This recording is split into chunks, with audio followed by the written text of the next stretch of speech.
اس وقت پاکستان کے اندر جو سب سے زیادہ ٹرینڈنگ نیوز ہے وہ یہ نہیں ہے کہ پاکستان میں رمضان کے مہینے میں چینی کی قیمتیں بڑھ گئی ہیں، مہنگائی انتہائی زیادہ بڑھ گئی ہے۔ پاکستان میں یہ بھی ٹاپ ٹرینڈنگ نیوز نہیں ہے کہ پاکستان میں بلوچستان کے اندر وائلنس، KPK کے اندر وائلنس بہت زیادہ بڑھ گیا ہے۔ پاکستان میں یہ بھی ٹرینڈنگ نیوز نہیں ہے کہ پاکستان کے معاشی حالات کیا ہیں۔ پاکستان میں اس وقت جو سب سے زیادہ ٹرینڈنگ نیوز ہے وہ یہ ہے کہ امریکہ شاید بین کرنے لگا ہے پاکستانیوں کی انٹری کمپلیٹلی۔ میرا نام عمران ہے اور میری سوچ میں خوش آمدید۔ پچھلے کچھ دنوں سے جب یہ خبر شائع ہوئی تو پاکستان میں جو عوام ہے وہ اپنی سوشل میڈیا فیڈ کو، اپنی جو نیوز میڈیا جو دیکھتے ہیں، مین اسٹریم میڈیا، اس کو بار بار دیکھ رہی ہے۔ شاید یہ ایسے لگتا ہے کہ پاکستان کا جو ویزا ملنے کا ریشو ہے امریکہ کا، وہ دنیا میں سب سے زیادہ، یعنی جب ہم امریکہ کا ویزا اپلائی کرتے ہیں تو سلام الگ سے کرتے ہیں اور ویزا بھی ہمیں اسی وقت 10 20 50 سال کا ویزا ایشو کر دیتے ہیں۔ حالانکہ حقیقت یہ ہے کہ پاکستان میں اس وقت امریکہ کا جو نان امیگرنٹ ویزا ہے اس کے ایشو کرنے کی جو شرح ہے وہ دنیا میں شاید سب سے کم ہے۔ مگر بہرحال جی، پاکستانی قوم پریشان ہے، تو اس بارے میں تفصیل سے بات کرتے ہیں۔ اس ویڈیو کو کمپلیٹلی دیکھیے گا کیونکہ ایسے لگ رہا ہے کہ جو آئسولیشن کی پالیسی ہے اس وقت نئی امریکن گورنمنٹ کی، اس کے نتیجے میں یہ جو بڑی بڑی ریاستیں ہوتی ہیں، یہ جو دنیا کی بڑی بڑی طاقتیں ہوتی ہیں تاریخ میں، انہوں نے جب اس قسم کی آئسولیشن کی پالیسی اپنائی تو اس کے ایونچولی نتیجے کیا نکلے۔ تو سب سے پہلے تو اس خبر کے بارے میں بات کر لیں کہ جو پاکستان کو سب سے پہلے خبر روئٹر سے شائع ہوئی کہ امریکن ایڈمنسٹریشن نے اپنے محکموں کو کہا ہے کہ وہ ویٹ کریں ان ملکوں کو جن سے جو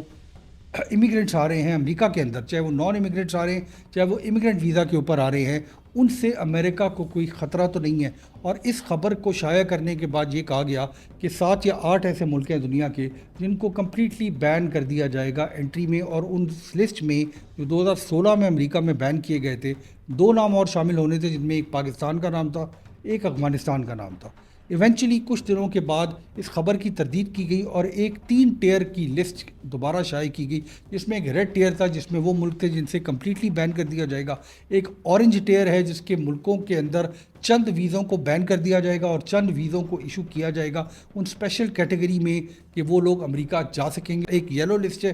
یلو لسٹ میں جو ملک ہیں ان کو 60 دن کا ٹائم دیا جائے گا کہ وہ اپنے ڈیٹا کلیکشن کو، ان لوگوں کو جو ویزے اپلائی کریں امریکہ کے، 60 دن کے اندر وہ جو ڈیٹا ہے اس شخص کا جو امریکن گورنمنٹ کو چاہیے، جو امیگرنٹ یا نان امیگرنٹ ویزا اپلائی کر رہا ہے، اس کے اندر بہتری لائی جا سکے۔ جب میری سوچ میں ہمیں یہ پتہ چلا کہ اس قسم کی بات ہو رہی ہے تو جب شروع میں یہ خبر روئٹرز نے دی اور اس کے بعد اسی خبر کو نیو یارک ٹائمز نے کیری کیا، اور یہ جو 3 ٹیئر ہے یہ نیو یارک ٹائمز کی خبر ہے۔ ہم نے اس کے بعد دنیا کے تمام نیوز میڈیا کو، CNN، BBC، الجزیرہ، اس کے علاوہ DWTV، Fox T V, bright Bart news, ہم نے ان تمام نیوز آؤٹلیٹس کی خبروں کو چھانا اور اس وقت تک کوئی مستند خبر ہمیں نہیں ملی۔ البتہ اس بات کو سٹریس کرنے کی ضرورت ہے کہ اگر کوئی ریومر ہے کہ اس قسم کا بین لگایا جا رہا ہے تو یہ اس کے اندر عموماً کوئی نہ کوئی حقیقت ضرور ہوتی ہے۔ مگر دیکھنا یہ ہے باقی کہ ابھی اگلے کچھ دنوں میں، یعنی آنے والے دنوں میں، کیا واقعی امریکہ کمپلیٹلی بین لگا دے گا یا حکومت پاکستان یا ریاست پاکستان کوشش کر کے پاکستان کو ان لسٹ میں شامل نہیں کرے گا، کیونکہ اس کا جو رزلٹ ہوگا وہ یہ ہوگا کہ آلریڈی امریکہ جو ہے وہ سب سے جو شرح ہے ویزا ایشو کرنے کی پاکستانیوں کو، وہ دنیا میں سب سے کم ہے، مگر اس کے جو محرکات ہیں وہ اس سے کہیں زیادہ ہیں۔ یعنی پاکستان ان ملکوں کی فہرست میں آ جائے گا جس کے لوگ امریکہ نہیں جا سکیں گے، یعنی کہ افغانستان، سیریا، عراق، ایران، صومالیہ۔ اور جب پاکستان اس قسم کے ملکوں کی لسٹ میں آئے گا تو پاکستان کی جو معاشی ترقی ہے اس کو بھی بہت بڑا دھچکا لگے گا۔ جو باقی دنیا سے پاکستان میں لوگ کام کرنا چاہتے ہیں، پاکستان میں انویسٹمنٹ کرنا چاہتے ہیں، اگر پاکستان پہ اس قسم کا بین لگے گا تو اس سے معاشی پرابلم بھی پاکستان کو ایونچولی فیس کرنے پڑیں گے۔ سوائے روئٹرز کے اور نیو یارک ٹائمز کے دنیا کی کسی نیوز میڈیا نے اس خبر کو فی الوقت کیری نہیں کیا، مگر چونکہ پاسٹ میں 2016 میں بھی اس قسم کا بین لگ چکا ہے تو چانس یہ ہے کہ اس کے اندر کسی قسم کی کی حقیقت ہوگی، اور پاکستان کی جو فارن منسٹری ہے، پاکستان اپنی ڈپلومیسی کے ذریعے اس بین کو اوائڈ کرنے کی کوشش کرے گا۔ مگر اس بین سے ہٹ کے ہم تھوڑی سی یہ ڈسکس کرنا چاہتے ہیں کہ یہ جو امیگریشن ہے یہ اوور ہسٹری، یعنی ایسی ملک، ایسی ایمپائرز جنہوں نے بہت ترقی کی، جس کی جو سٹیزنز تھے انہوں نے بہت زیادہ پیسے کمائے، بہت زیادہ طاقت حاصل کی، اور ایونچولی انہوں نے اپنے گرد دیواریں بنا لی. تو ان کے ساتھ ایکچولی ہوا کیا؟ تاریخ میں ہم نے یہ دیکھا ہے کہ جب بھی کوئی سویلائزیشن ایک دفعہ تیزی سے ترقی کرتی ہے اور اس کے بعد وہ ایک ایسی پوزیشن پہ آ جاتی ہے جب وہ ایک سپر پاور کنسیڈر کی جاتی ہے، تو ایونچولی وہ اپنے آپ کو آئسولیٹ کر لیتی ہے. یعنی وہ اپنے سٹیزنز کے آس پاس ایک اپنا جو ان کی جو سرزمین ہوتی ہے اس کے آس پاس اونچی اونچی دیواریں کھڑی کر دیتی ہے. ہمیں آج ایسے لگتا ہے کہ جہازوں کے ذریعے سفر کر کے ہم آسانی سے دوسرے ملکوں میں جا سکتے ہیں، مگر یہ جو ایئرپورٹس ہوتے ہیں، یہ جو امیگریشن اتھارٹیز ہوتی ہیں ایئرپورٹس پہ، یہ وہی دیواریں ہوتی ہیں جو اس سے پہلے رومیوں نے بنائی، اس سے پہلے جو بیزنٹیم ایمپائر تھی انہوں نے بنائی، اس سے پہلے پرشین ایمپائرز نے بنائی. اور ان دیواروں کو وہ لوگ جو اس سے باہر ہوتے ہیں وہ ایونچولی توڑ دیتے ہیں. مگر ہینیبل، جس کو باربیرین کہا جاتا تھا، اس نے ایلپ ماؤنٹنز کو کراس کر کے روم پہ حملہ کیا اور تہس نہس کر دیا، 1000 سال پرانی ایمپائر کو اڑا کے رکھ دیا. اس کے بعد جب کانسٹینٹینوپل پہ بیزنٹیم ایمپائر قائم تھی اور اس کے گرد اتنی بڑی بڑی دیواریں تھیں کہ لوگوں کا خیال تھا کہ یہ جو ایمپائر ہے بیزنٹیم ایمپائر، جس کو ایسٹرن رومن ایمپائر بھی کہتے تھے، اس کو آپ کانکر نہیں کر سکتے. مگر سلطان محمد، جن کو اس زمانے میں باربیرین کہا جاتا تھا، جو فاؤنڈر تھے آٹومن ایمپائر کے، انہوں نے جنگل کو کاٹ کے اپنی شپس کو گزار کے بوسفورس کے بیچ میں لا کے کھڑا کیا اور اونچی اونچی دیواروں کو توڑ کے ایک طرف کیا. اس کے علاوہ جب ہم غور کرتے ہیں کہ جو پرشین ایمپائر تھی، جو پرشین ایمپائر کے اوپر مسلمانوں نے قبضہ کیا، اس زمانے کی پرشین ایمپائر کے گرد بھی پرسیپولس میں بڑی بڑی اونچی اونچی دیواریں تھیں. مگر جب جو لوگ ان دیواروں کے باہر کھڑے ہوتے ہیں، جن کو جب آپ انٹری بین کر دیتے ہیں بڑی بڑی ایمپائرز کے اندر، تو ایونچولی ہوتا یہ ہے کہ ٹائم کے ساتھ ساتھ جو لوگ ان دیواروں کے اندر ہوتے ہیں وہ کمپلیسنٹ ہو جاتے ہیں، وہ لیزی ہو جاتے ہیں، اور جو باہر کی قوم ہوتی ہے، جو باہر سے اندر دیکھ رہی ہوتی ہے، وہ ایونچولی حملہ آور ہوتی ہے اور وہ ایونچولی قبضے کر لیتی ہے. تاریخ میں ہم نے بار بار دیکھا ہے. اگر آپ ہالی ووڈ کے اندر بھی دیکھیں تو ایسی کئی فلمیں بنتی ہیں جس میں اگر ایک ایمپائر ہے یا ایک شہر ہے جس نے اپنے گرد بڑی بڑی دیواریں حصار اکٹھا کر لیا ہے، تو جو لوگ باہر رہ جاتے ہیں ان لوگوں کی خواہش ہوتی ہے کہ ہم دیکھیں تو صحیح کہ اندر ہو کیا رہا ہے، اندر ہم سے کیا بہتر زندگی گزاری جا رہی ہے. اور ایونچولی ان شہروں کے اوپر یا ان ریاستوں کے اوپر ایک ویک لیڈر آتا ہے اور باہر کے لوگ حملہ آور ہو جاتے ہیں. ایک انگلش مووی ہے ایلیسیم کے نام سے جو ہالی ووڈ نے شائع کی، اس مووی کے اندر ایک شہر آباد ہوتا ہے اسپیس میں، اور جو لوگ زمین پہ یعنی ارتھ پہ رہتے ہوتے ہیں وہ اس کی طرف دیکھ کے یہ خواہش کرتے ہیں کہ ہمیں وہاں تک جانا چاہیے، ہماری زندگی مشکل ہے. ان کے اندر ایک اربن لیجنڈ بھی بن جاتی ہے کہ شاید ایلیسیم کے اندر جو لوگ رہتے ہیں وہ کبھی بھی نہیں مرتے، اور ان کے پاس کھانے کو بہت کچھ ہے، ان کے پاس ذریعہ معاش جو ہے وہ بہت زیادہ، یعنی اربن لیجنڈز بن جاتی ہیں. اور ایونچولی ایک غلطی سے، ایک پرابلم آنے کے بعد جو ہے جو باہر ہوتے ہیں حصاروں کے باہر لوگ، وہ ایونچولی حملہ آور ہو کے اس ریاست کے اوپر، اس چیز کے اوپر، چاہے وہ انٹرنلی قبضہ کر لیتے ہیں. آج کے زمانے میں ڈیموکریسی بھی میجورٹی کا نام ہے، تو ایونچولی وہ لوگ اتنی میجورٹی میں ہو جاتے ہیں کہ وہ پالیسی کے اوپر اثر انداز ہو جاتے ہیں. تو اس وقت ایسے لگتا ہے کہ یہ جو ہارڈ لائن امریکن ایڈمنسٹریشن ہے اس وقت واشنگٹن میں، وہ ضرور ایک دفعہ یہ سمجھ رہی ہے کہ ہمارے جو نیشنل انٹرسٹ کے اندر یہ ہے کہ امریکہ کے اندر لوگوں کو کی آمد بند کر دی جائے، آئسولیشن کے اندر چلا جائے. مگر آئسولیشن کے اندر ایمپائرز نہیں بنتی. دیکھیے، دوسری جنگ عظیم کے بعد امریکہ جو ہے وہ دنیا کی واحد سپر پاور بن کے ابھرا، مگر اس سے پہلے ایک کلونیل سپر پاورز تھی یورپ کی. ہم نے 2 ماڈل دیکھے دوسری جنگ عظیم کے بعد. ایک ماڈل یورپین ماڈل تھا کہ جو برٹش گورنمنٹ تھی، یعنی کہ برٹش ایمپائر کے نیچے جو لوگ تھے، جو جرمن ایمپائر کے نیچے لوگ تھے، جو فرینچ ایمپائر کے نیچے لوگ تھے، انہوں نے ترس کھا کے ان لوگوں کی انٹری جو ہے وہ اپنے ملکوں میں کی، اور بہت بڑی تعداد میں انڈیا پاکستان سے لوگ برٹن میں گئے، بہت بڑی تعداد میں موروکو سے، الجیریا سے لوگ فرانس میں گئے، اور ٹرکی وغیرہ سے بہت بڑی تعداد میں لوگ جو ہے وہ جرمنی میں گئے. مگر امریکہ کی جو ہمیشہ سے پالیسی رہی وہ یہ رہی کہ ہمیشہ جو امریکہ میں آ کے کام کرتا تھا، جو امریکہ کے اندر ہسٹوریکلی بھی، یعنی شروع میں یورپ سے امریکہ کے اندر امیگریشن نہیں، جو شروع کے اوریجنل سیٹلرز تھے، اس کے بعد وقتاً فوقتاً آئرلینڈ سے بہت بڑی امیگریشن ہوئی، اٹلی سے بہت زیادہ امیگریشن ہوئی امریکہ کے اندر، اور اس کے بعد آج کل یہ دیکھا جا رہا ہے کہ انڈیا، پاکستان اور چائنا سے بہت بڑی تعداد میں لوگ پچھلے 20 سال میں، 30 سال میں امریکہ گئے. مگر یہ تمام لوگ جو تھے ان کا فرق یہ تھا کہ یہ تمام لوگ پڑھے لکھے تھے، اور ان لوگوں نے امریکہ کی ترقی کے اندر بہت بڑا ہاتھ ہے ان لوگوں کا. جو انٹرسٹنگ بات ہے فیوچر کے لیے، جو شاید ہمیں بھی سمجھنے کی ضرورت ہے اور ان لوگوں کو بھی سمجھنے کی ضرورت ہے جو امریکہ کے اندر فیصلہ کر رہے ہیں۔ اس وقت جو فیوچر کی دنیا ہے اس میں 3 بڑی طاقتیں ہمیں نظر آتی ہیں، جس میں سے ایک سب سے آگے امریکہ ہے جو آج کی بہت بڑی سپر پاور ہے۔ دوسری سب سے بڑی طاقت جو نظر آتی ہے اس وقت وہ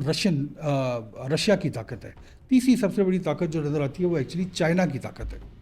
ان تینوں کا اگر ہم موازنہ کریں تو ہمیں یہ سمجھ آتا ہے کہ چائنا اگر ایونچولی دنیا کی ایک بہت بڑی سپر پاور بھی بن گیا، امریکہ سے آگے بھی نکل گیا، تو چائنا کے اندر ڈائیورسٹی پاپولیشن کے اندر بالکل نہیں ہے، یعنی ایک ہی قسم کے لوگ رہتے ہیں وہاں پہ۔ تو کیا یہ بہتر ہوگا؟ رشیا میں بھی اسی طرح ہے کہ ایک ہی قسم کے لوگ رہتے ہیں۔ امریکہ ایک واحد ملک ہے جو سپر پاور ہے مگر اس کے اندر بہت زیادہ ڈائیورسٹی ہے، پوری دنیا سے لوگ جو ہیں وہ امریکہ کے اندر امیگرنٹس ہیں، اور چونکہ وہ ایک ڈیموکریسی ہے تو اس کی فیصلہ سازی کے اندر جو لوگ ہیں وہ بہت زیادہ اثر انداز ہوتے ہیں۔ اس وقت جو پالیسی ہے امریکہ کی کہ آئسولیٹ کر دیا جائے امریکہ کو باقی دنیا سے، تو یہ موقع ملے گا باقی لوگوں کو، باقی ملکوں کو جو لائن میں ہیں، کیونکہ یہ جو طاقت ہوتی ہے اس کی لائن میں ہمیشہ لوگ ہوتے ہیں، یعنی ایک طاقتور ہوتا ہے اور وہ ایک ٹائم کے لیے، ایک جنریشن کے لیے، 2 3 جنریشن کے لیے وہ دنیا کے اوپر حکومت کرتا ہے، مگر ایونچولی جو لوگ پیچھے کھڑے ہوئے ہوتے ہیں اس کی غلطی کا انتظار کر رہے ہوتے ہیں۔ ہم اس ویڈیو میں صرف یہ بات کرنا چاہتے ہیں کہ اس وقت بظاہر اگر ایسے لگتا ہے کہ امریکہ کی نیشنل سیکیورٹی کو پرابلم ہے امیگرنٹ سے، تو اس کا جو کاسٹ بینیفٹ انالیسز ہوگا وہ یہ ہوگا کہ جو لوگ چائنا، پاکستان، انڈیا، افریقہ سے، مختلف دنیا کے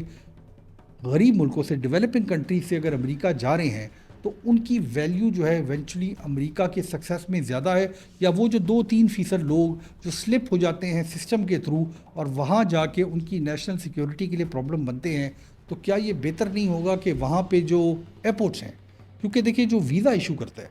یعنی امریکہ کا جو آفیسر ویزا ایشو کرتا ہے ایمبیسی کے اندر، اس کے پاس پاور ہوتی ہے کہ وہ اگلے کو ویزا دے یا نہیں دے۔ امریکہ کا ویزا آپ کو مل بھی جائے تو جب آپ وہاں پہ پورٹ آف انٹری پہ لینڈ کرتے ہیں تو وہاں پہ جو ٹی ایس اے کا آفیسر ہے وہ اجازت دیتا ہے کہ اس شخص کو امریکہ کے اندر آنا چاہیے کہ نہیں آنا چاہیے، یعنی کہ یہ اختیار آلریڈی امریکن گورنمنٹ کے پاس ہے، ڈیٹا دنیا میں سب سے زیادہ ان کے پاس ہے، اور وہ اس پوائنٹ پہ اگر کنٹرول کر سکیں کہ ہم صرف ان لوگوں کو اندر آنے دیں گے جن لوگوں سے امریکہ کو کوئی خطرہ نہیں ہے، تو اس پالیسی پہ عمل کرنا شاید زیادہ بہتر ہوگا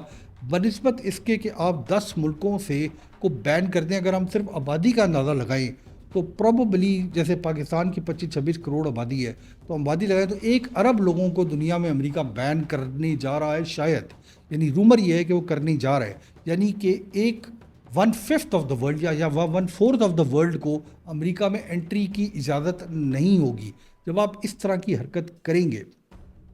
تو ہوگا یہ کہ ان دا فیوچر جو ہے وہ بہت عرصے کے لیے جو ہے وہ امریکہ جو ہے وہ پیچھے چلا جائے گا، کیونکہ یہ جو ڈائیورسٹی ہے اس کے اندر جو اس کے سسٹم نے کریٹ کی ہے، اس ڈائیورسٹی کے اندر یہ جو 1 ارب لوگ ہیں یہ ڈس انفرینچائز ہو جائیں گے۔ بہت سے ایسے لوگ ہیں ان کے بچے جو ہیں وہ امریکہ میں رہتے ہیں، ان ملکوں سے جن کو بین کیا جا رہا ہے یا کسی لسٹ پہ ڈالا جا رہا ہے، ان لوگوں کی انٹری بھی امریکہ میں بند ہو جائے گی۔ تو شاید اپنی ویٹنگ کا پروسیس کو بہتر کرنا جو ہے وہ امریکہ کے اپنے فیوچر کے لیے اچھا ہے، مگر فار دا ٹائم بینگ شاید نیوز میڈیا کے اندر یا خبر کے لیے یہ بہت زیادہ، یا اپنی جو بیس ہے نئی ایڈمنسٹریشن کے لیے اس کو اپیل کرنے کے لیے یہ کہنا کہ جی ہم کمپلیٹلی بین کر دیں گے، 1 بلین لوگوں کو بین کر دیں گے امریکہ میں آنے سے، وہ شاید خبر بنانے کے لیے یا فیوچر میں پالیٹکس کے لیے، امیڈیٹ پالیٹکس کے لیے بہت اچھا ہے۔ مگر آپ یہ سوچیں کہ جہاں پہ ڈیموکریسی ہے، 4 سال بعد الیکشن ہوتا ہے امریکہ میں، تو ایسا ٹائم بھی آئے گا کہ اس سسٹم کے بعد ایک ایسی حکومت آئے گی جس کے جو سربراہ ہوں گے وہ اتنے زیادہ ہارڈ لائنر یا اسٹرانگ نہیں ہوں گے جس طرح کہ آج امریکن گورنمنٹ کے سربراہ ہیں۔ تو اس ٹائم پہ یہ لوگ جو باہر بیٹھے ہوں گے، باہر سے اندر دیکھ رہے ہوں گے، یہ زیادہ بڑا ایشو بن جائیں گے اس ایڈمنسٹریشن کے لیے، پوری دنیا کی سیکیورٹی کے لیے۔ یہ جو لوگوں کا آپس میں ملنا جلنا ہے، جس طرح کے اسٹوڈنٹس انڈیا، پاکستان یا کئی ملکوں سے، ایون افغانستان سے، ایران سے جو اسٹوڈنٹس جو جاتے ہیں امریکن سسٹم کے اندر ینگ 12 سال کی ایجوکیشن کے بعد، تو یہ جب اس سسٹم کو دیکھتے ہیں تو ایک طرح کی ایکسیپٹنس آتی ہے کہ ہم باہر سے بیٹھ کے دیکھ رہے تھے کہ حالات اتنے خراب ہیں، ان کی پالیسی اتنی خراب ہے، مگر جب آپ ان لوگوں سے ملتے ہیں تو آپ کے خیالات چینج ہو جاتے ہیں۔ جب آپ ان لوگوں کو باہر رکھتے ہیں تو بہت ساری قیاس آرائیاں، بہت ساری رومرز، لیجنڈز بلڈ ہو جاتی ہیں، اس ملک کے خلاف ایک طرح کی نفرت بلڈ ہو جاتی ہے۔ ہم یہ سمجھتے ہیں کہ امریکہ کی اگر کوئی پالیسی ہے بھی کہ اپنے ملک کو سیف رکھا جائے، اپنے ملک کے اندر ایلیگل امیگریشن کو روکا جائے، تو ہم 100% ایگری کرتے ہیں۔ ایون پاکستان کے اندر ایک ڈیڈ لائن ہم نے دی ہوئی ہے افغان ریفیوجیز کو اور ان لوگوں کو جو افغانستان سے آئے تھے کہ وہ مارچ کے مہینے تک پاکستان کو چھوڑ کے چلے جائیں۔ ہر ملک کے پاس یہ رائٹ ہوتا ہے کہ ان لوگوں کو جو آپ کے ملک کے اندر ہیں اگر وہ انلیگل ہیں تو ان کو ٹائم دیا جائے جانے کا۔ مگر اگر آپ کمپلیٹلی بین کر دیں گے لوگوں کا آپس میں رابطہ، تو یہ جو انٹیگریشن جس کی خواہش ساری دنیا کرتی ہے کہ دنیا آگے چل کے ایک انٹیگریٹڈ دنیا ہو، ایک دوسرے سے نفرتیں دنیا میں کم ہوں، آپ ایکچولی اس کے خلاف پالیسی بنا رہے ہوتے ہیں۔ ہم امید کرتے ہیں کہ یہ جو خبر ہے کہ امریکہ دوبارہ سے 2016 کے بعد چند ملکوں کو بین کرنے لگا ہے، چاہے اس میں پاکستان کا نام آئے یا نہ آئے، ہم امید کرتے ہیں کہ آج کی ٹیکنالوجی کا استعمال کر کے امریکن گورنمنٹ جو ہے، جو کہ فور فرنٹ پہ ہے ٹیکنالوجی کی، لوگوں کی ویٹنگ پروسیس بہتر کرے گی، لوگوں کی جس طرح سے وہ اپنی نیشنل سیکیورٹی کو سیکیور کرنا چاہتی ہے اس سسٹم کو بہتر کرے گی۔ مگر کمپلیٹ بین جو ہے وہ ہم امید کرتے ہیں کہ نہیں لگایا جائے گا۔ اگر یہ بین لگایا گیا تو ہم میری سوچ میں اس کو ڈسکس بھی کریں گے، ہم یہ بھی ڈسکس کریں گے کہ محرکات اس کے ہیں کیا۔ اس وقت تک جو ہے وہ ہم امید کرتے ہیں کہ پاکستان اور باقی جو دنیا کے ملک ہیں ان میں امن ہوگا اور دنیا جو ہے وہ انٹیگریشن کی طرف جائے گی اور یہ جو آئسولیشن ہے یہ دنیا میں کم سے کم ہوگی۔ بہت شکریہ۔